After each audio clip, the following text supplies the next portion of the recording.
Și-a făcut vecinul Doru vilă nouă în cartier. Are BMW la poartă, are poartă de fier. Are două menajere, le-a găsit pe internet. Are apă în piscină și o capră în loc de pet. Când se întoarce seara acasă mă privește în sitir. Mângâie capra pe frunte și îi dă un bum de știri. Ceas de ceas mă enervează când îl văd ce tare e. Când căprița-și parfumează, ce-ți doresc eu, Dorule? Muriți-ar capra, muriți-ar capra de infarct, Doruțu.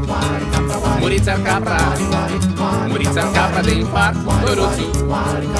Dărâmatiți-ar căzoaia, să cați-ar piscina și puțul.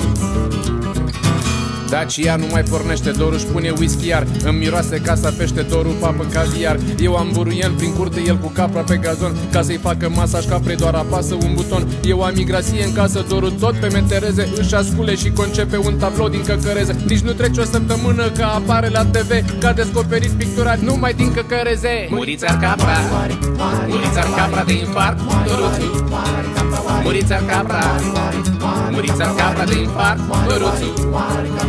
Dărâmatiți-ar căzoaia, să cați-ar piscina și puțul.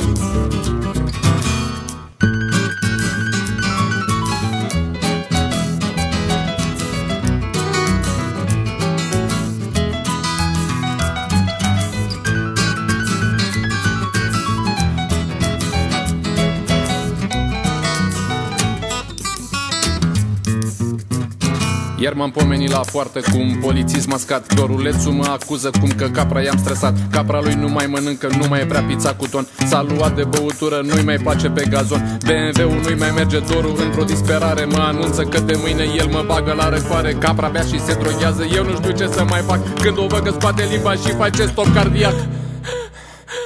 Ți-a murit capra, ți-a murit capra de infarct, Doruțu. Ți-a murit capra, ți-a murit capra de infarct, Doruțu. A rămas să spice casa, să trece piscina și puțul. A rămas să spice casa, să trece piscina și puțul.